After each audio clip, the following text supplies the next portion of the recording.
Hello everyone, welcome back to another episode of Conservancy Connections. My name is Kelly and I am the coastal educator at the Bald Head Island Conservancy. We are a small environmental nonprofit located on Bald Head Island, North Carolina, and we are known for our sea turtle conservation, barrier island studies, and educational programs.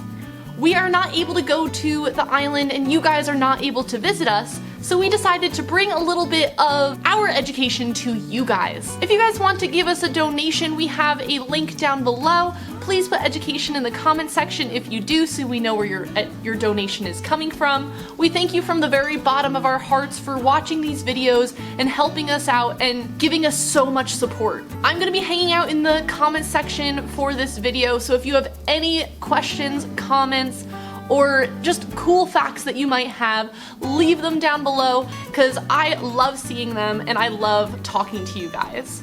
So without further ado, let's learn about an animal today. So today we're learning about a super cool animal that has been around for a very long time, and that is horseshoe crabs. So horseshoe crabs are really cool animals, and they have been around for hundreds of millions of years. There are fossils found of animals that look exactly like the horseshoe crabs that we have today. And that just shows that they are made the best for what they do. They are the poster child for the saying, if it ain't broke, don't fix it. So these guys haven't barely changed in the last 300 million years. So many people know about horseshoe crabs and they know what they look like, but a lot of things that people think are actually wrong. So we're here today to clear up some of those misconceptions, and one of those is that our horseshoe crabs are actually crabs. Unfortunately, they do have crab in the name, but they are not crabs. They are more closely related to spiders and scorpions than they are to true crabs. But just like crabs and spiders and scorpions, they are invertebrates. Humans are vertebrates. That means that we have a backbone. If we didn't have our backbone or our whole bone structure, we would kind of just be a pile of muscle and skin and organs, and we wouldn't have much structure to us. So these guys, since they don't have a skeleton, they need something else to help them keep their shape, and that is their exoskeleton. But as they get larger, that exoskeleton might get too small. So similar to how we have to change our shoes when we get bigger, or even our clothes, these guys have to completely change their exoskeleton. So this that I have right here, this is an exoskeleton of a horseshoe crab that no longer has an animal in it. This washed up on the shore of Bald Head a long time ago. We have had this specimen for a very long time. They get rid of their old exoskeleton so they can grow a new, bigger one to fit their body in. A lot of times these horseshoe crabs are found washed up on the beach, and a lot of times it's just their exoskeleton. So flip them over if you would like to see if there is an animal in it. If it is alive, it'll start moving and you can help it back to the water. Horseshoe crabs have three parts of their bodies. The first one is their prostoma. The second part is their epistoma, and then their telson.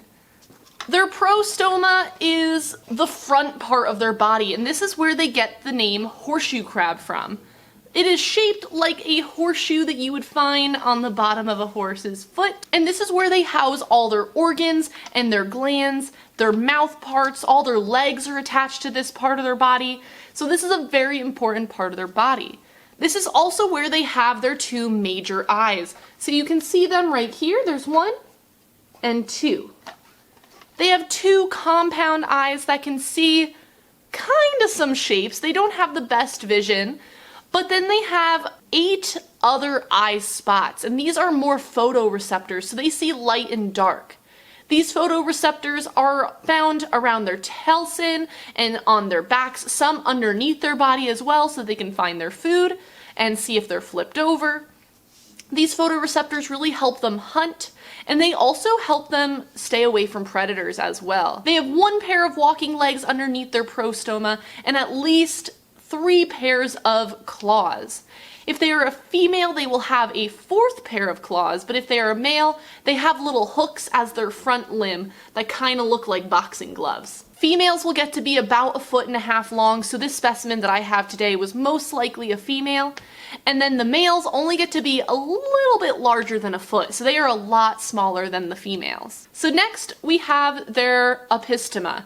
So that is the second part of their body. This part has a hinge that attaches to the front part, and it has spikes all along the side. Underneath this is very important to their body as well, because this is where all their gills go. Their gills flap like an accordion in the water, and they are external gills, which is pretty different than a lot of different types of animals. But since they have this hard exoskeleton, it helps keep them very protected. Last, we have their telson. And this is why a lot of people are afraid of horseshoe crabs.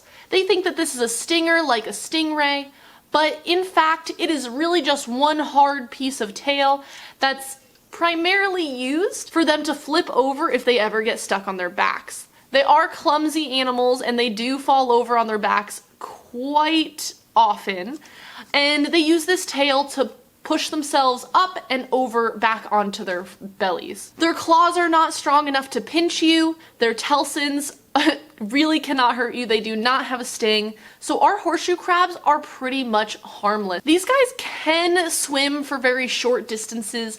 They would fall over on their backs like this and pump water up and down just like this, and they would use that telson to guide themselves back and forth between the water. So it's kind of like a rudder on a boat.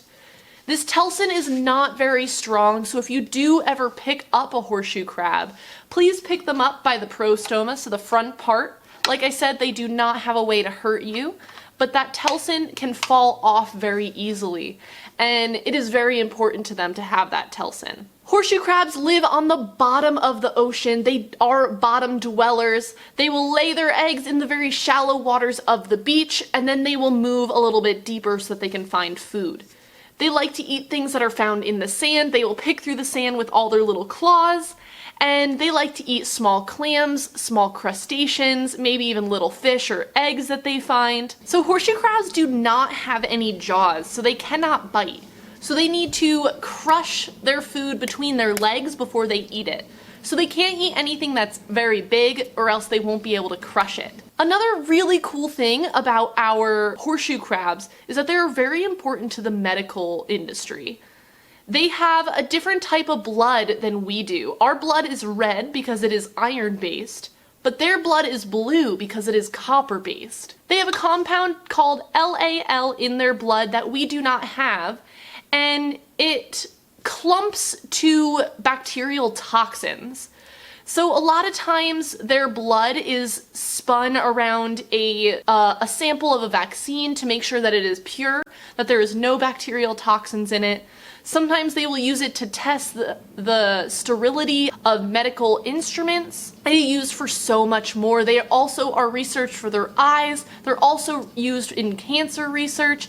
They are used for so many different things. Horseshoe crabs are an important part of the food chain, so a lot of birds might eat these horseshoe crabs or sharks, and then sometimes turtles or humans as well. Their eggs are also very important to the food chain as well. They lay tons of eggs. They all come together in certain months of the year, and they all will mate and spawn and lay those eggs on the shores of the beach. As fish are migrating through those areas, a lot of times they will eat a lot of those eggs, kind of as a fuel up station, so that they're able to continue migrating wherever they are going. These guys are invertebrates, and they have that exoskeleton, so they are at risk of ocean acidification. So you guys can help our horseshoe crabs by just turning off the lights when you leave the room. You can also carpool places if you're going somewhere with someone else. And you can help our horseshoe crabs as well by cleaning up the beach when you leave it, so that no garbage is going into the ocean, so that these guys won't get confused and eat it accidentally. And then that is all that I have for you guys today. I hope you enjoyed this video on horseshoe crabs. I hope that you learned something. They are such cool animals, and I just think they're They are just one of my favorite ones to teach about because there's so much that people don't know about them. So I want to thank you guys for supporting us in every way that you do, whether it's just watching these videos, sharing them with your friends, whether it's donating to the Conservancy, or it's just giving us a like. We want to thank you guys for everything that you do for us. If you do want to leave a donation, we have a link down below. Any donation is more than enough, and please put education in the comments section so that we know where your donation is coming from. And I want to thank you guys so much for coming out today, and I can't wait to see you on the next one. Thank you. Bye.